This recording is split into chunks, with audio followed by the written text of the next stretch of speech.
In a spring day, Michael was lying on his bed in a hospital room. While he was thinking that he was with Sarah in their bed, even so he felt a teardrop because of his disease. Michael was a 10-year-old boy who lived in a different way from the other children. He lived a double life. It means that one life was the real one, where he lived as an ordinary boy with cancer disease, and in his other imaginary life he was a prince of his own world. In the first world he had no hair and used the hospital uniform. In the other world he used to wear a king cloak and a gold diamond crown. In both worlds his father was Luke, and he had no time for Michael because he worked hard in his ship's business. Once in the morning, Michael was dreaming about the day he would marry Sarah, who works in the hospital as a nurse. However, a dragon attacked the castle and kidnapped Sarah. But poor Michael, the reality was so different. Dr. Jack came and took Sarah to another hospital. At the end of the day, Michael became comatose, although in this imagination he was starting his journey to save the princess. In his dreams, Michael was sitting on his throne, nervously scraping his mind about ways of saving his princess. Suddenly, it occurred to Michael that he could gather all his father's ships in order to navigate to the North to Big Island, trying to find Sarah. As he came across this idea, in real life his father was entering Michael's hospital room, which led to the appearance of his father in the castle. It was utterly convenient according to his idea to save Sarah. In the dream, Luke told his son he would keep after being aware of what happened with the princess. Meanwhile, Sarah had just arrived at the dragon's castle Dominions. The reason for the kidnap was the dragon had 3 little dragon children who had recently lost their mother. So Sarah was supposed to replace her. In reality, Sarah had been transferred to a new as well as better hospital because someone had passed away. Therefore, there would be an excellent opportunity for her to fight for her own life. Now, in a week, Luke was ordering his men to enter their ships and search all around the island with warning that they shouldn't sail to the north because of hungry sharks that live there. There was a really stubborn sailor called Henry who ignored Luke's warning. He lived as if tomorrow never came. Henry was an adventurous man with confided plans. When the night came, every captain turned on their engine and started their journey. However, it was Henry's ship that, on that thunderstorm night, drifted apart from the other ships and sailed to the north of the island. As soon as Henry's ship approached the north shore, he saw himself surrounded by sharks, and Henry believed he could do almost everything. So he threw the anchor to the sea with the purpose to stabilize the boat. He tied an axe to a rope and threw it towards a tree with the aim of pulling himself closer to the shore and being able to reach land. Reality-wise, Michael was suffering from a seizure and the doctors were trying to save him. Meanwhile, in his dreams, every other ship except Henry's were back to the dock. Their search to Wick was to some extent useless. Since Michael was the prince, he put together his army so that they could find and, who knows, fight against the dragon. The men were starting to get closer to the dragon's lair, but before reaching it they were confronted by cannibals. A fight was triggered between them in which two sides lost numerous men. The cannibals intimidated Michael's army, who left drifted back to the castle. In real life, the doctors were able to stabilize Michael, although he was still comatose. In fantasy, Michael was very frustrated to all the failed attempts to save Sarah. Therefore, he decided to comfort the dragon by himself, but in order not to face the cannibals, Michael followed a different path. Sarah was desperate after being trapped in the castle for 3 days. Michael was approaching it when, by the corner of his eye, he saw Sarah standing on the highest tower of the castle. He whistled, attracting her attention, which led them to exchange of words and gestures, elaborating a plan to save her. Michael went towards a little inhabited hut where he found some old clothes, ropes, and firewood. He disguised himself as a lumberman and went back to the castle, where Sarah was persuading the dragon into preparing a bonfire because she was hungry. "I am hungry," said Sarah. "What can I do for you?" the dragon asked angrily. "Prepare me a bonfire to cook some food," ordered Sarah. "I haven't got any firewood," answered the dragon. As soon as the dragon claimed that he had no firewood, they heard a knock on the lairs door. The eldest dragon soon went to answer it. He warned his father that lumberman was outside his door with firewood. At first, the dragon felt suspicious due to such coincidence, but then, according to Sarah's persistence, he let Michael in. Once in the courtyard, the dragon blew fire from his mouth, setting the bonfire. Michael saw the opportunity to save the princess. While the dragon was roasting some meat, Sarah and Michael grabbed the ropes and tied its legs and arms to a tree. They were ready to escape when Sarah remembered that Henry was made prisoner earlier in the day, as well as being now guarded by the 3 little dragons. As they both had great empathy for Henry, they went to get him. In order to do that, they told the dragons that father had asked from them, and it would be better that they go quickly because sometimes adults are weird. Sarah and Michael found and released Henry, running away back to Michael's castle. In real life, Michael has been transferred to another hospital due to all seizures he had, which was by coincidence where Sarah was. In his dreams, being with Sarah again made him feel happy and relieved. As they wanted to see more of the world together and celebrate, they traveled all over the world by ship. They kissed. This is all we know. Michael woke up in the hospital. He was confused and didn't know what was going on. He was in a new place. Then he heard Sarah's voice. He jumped out of his bed, drew out the cannula, and ran out of the room. He saw Sarah in the corridor, and his heart started to beat faster. He was so happy that he lost consciousness and fell down. In the dream, Michael was with Sarah, Henry, and his crew on the ship in the middle of the sea. They were sailing home, but Sarah had a bad feeling about their journey and she wanted to turn back. Suddenly, a flock of seagulls appeared in the sky. Their flight became more restless and close, the impetus and the tumult became more violent, and the faraway space got dark. It started raining. The storm, like a good orchestra, tuned its instruments.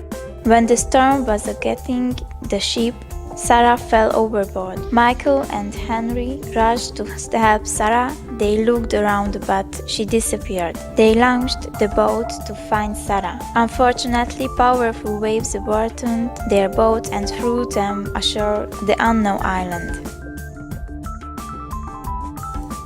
"Are you okay?" asked Michael. "Okay. We are in a strange island and Sarah has gone. The sisters always come in pairs," shouted Henry angrily. They decided to search the island. After a few hours, they found a little village. They met a wizard called Flag. "Hello, my friends. I knew that you would come here.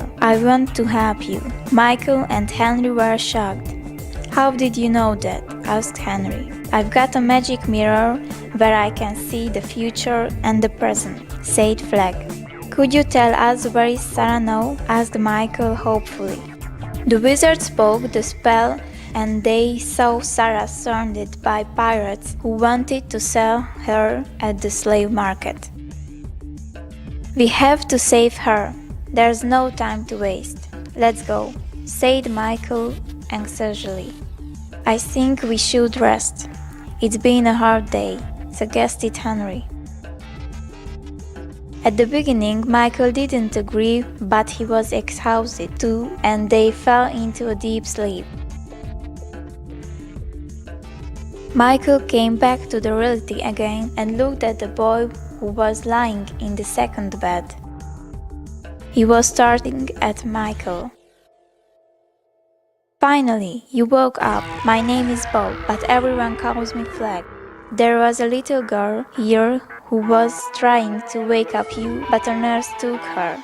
It must have been Sarah. I have to find her. Can you help me?" "Okay, bro." They set off to search for the girl. They looked for her in every room on the world and then they went up the stairs higher and higher. Flag stopped for a moment to catch his breath. "Are you tired?" Michael asked him. "When you're 18, you do not know what fatigue is," said Flag. So they continued their search. When they entered the next room, they found and the nurses who started to chase them. They ran away and hid in the closet. Unfortunately, the nurses found them and gave them sleeping pills. "He was smart to hide here," said the nurse, "but we are smarter." In fantasy, Michael, Henry and Flag were going to rescue Sarah. Finally, with the power of the magic mirror, they found a pirate ship near the big island. The battle started up. Balls were flying over their heads, but they were fearless. They won the battle and released Sarah. It showed how determination triumphs over greediness. When Michael and Sarah were enjoying their meeting, Henry disappeared. They heard quiet groans. "Henry, what happened?" asked Michael. "I was shot in the heat of battle," whispered Henry. "I'm dying." "No, you can't die," shouted Michael. "I order you." "Michael, there are only two ways to live your life. One is as soon nothing is a miracle. The other is as so everything is a miracle," said Henry. "It was an honor to fight by your side. And I've got one request. Could you put me on the boat and let me go?" "Why, Henry?" asked Michael. "Because the sea is the road to my home," said Henry. So they let him go. Sarah and Michael decided to go back home too. "It was a pleasure to meet you," said Flag. "I hope I will see you again. I have to go now. I will get home as my dad did when he was here." It was in Argus that my father Hans ran away from Wig, recruited as a cabin boy. The couple returned to the castle. Michael sold his boats and bought lands in the inside of the island. It was even used to say that he had never looked at the sea again. Michael always believed in fate. He always told people that you create your own fortune. That's why he was really stubborn about saving Sarah. He despised people who saved only their own business and didn't care for the well-being of the others. Now that Sarah and Michael were closer, in the same hospital, they could support each other in their disease. The truth is that both started to recover, and later they left the hospital cured. They were always together because their hope and faith helped them to believe in their love, which was so strong that one day Michael proposed to Sarah when they had a romantic dinner. Joking, Michael said, "Maybe you would feel less lonely." They started planning their wedding. Sarah wished a big wedding ceremony. Girls are crazy. Everyone worked in order to give Sarah a beautiful party, mainly the women who worked very much for that. There were more than 100 in the wedding day. After that, Sarah and Michael traveled around the world for 8 months as a reward of their sadness and unhappiness when they were in the hospital some years ago. Their dreams became true because they could be together until the end of their life. They had the first baby after 5 years. His name was David. As the little David grew up, they needed a new, bigger house. They built a castle right next to the beach. Sometimes the family sat on the porch to remember the big escape from the dragon. It was said that he had whipped the sea on that day. Moreover, they also thanked the sea because the sea was the way back to their home, permitting them to be very satisfied. The time is gone and the 4 seasons turned around. By David Stan's birthday, he was always saying, "I like animals." So their parents offered him a Dachshund dog. He named the dog Steve. They were 4 in the family. The time passed by and David became an adult. In honor of his father, he became a famous professional scientist of cancer research. He worked in the best hospital of country as the main doctor, and he met a nurse whose name was Mary. After a few years, they got married. One day, curiously, Mary asked David, "Why did you decide to be a professional scientist of cancer research?"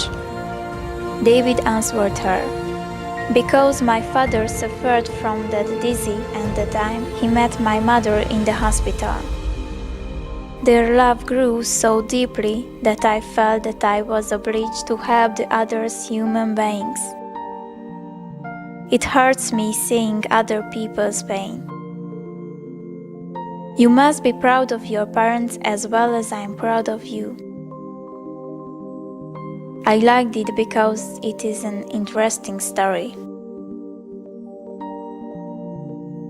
David, your parents' story could be a script for a book or even a film. David commented, "The film is more extended than the book." They joked about it, but at the same time, they were convinced that the story would be a huge success once it combines the sad fatality of sickness and a wonderful message of hope.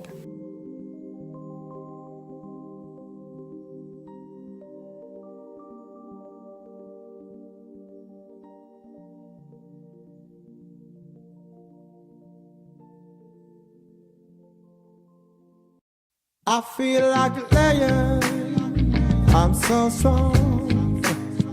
Bring me the legacy, I'm so fun. I feel like an energy is going inside my mind. Hey, see, I'm so fun. Come on, let me breathe. Come on, let me breathe. Come on, let me breathe, let me breathe. I know we'll let it show. Come on, let me breathe. Let me breathe.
breathe.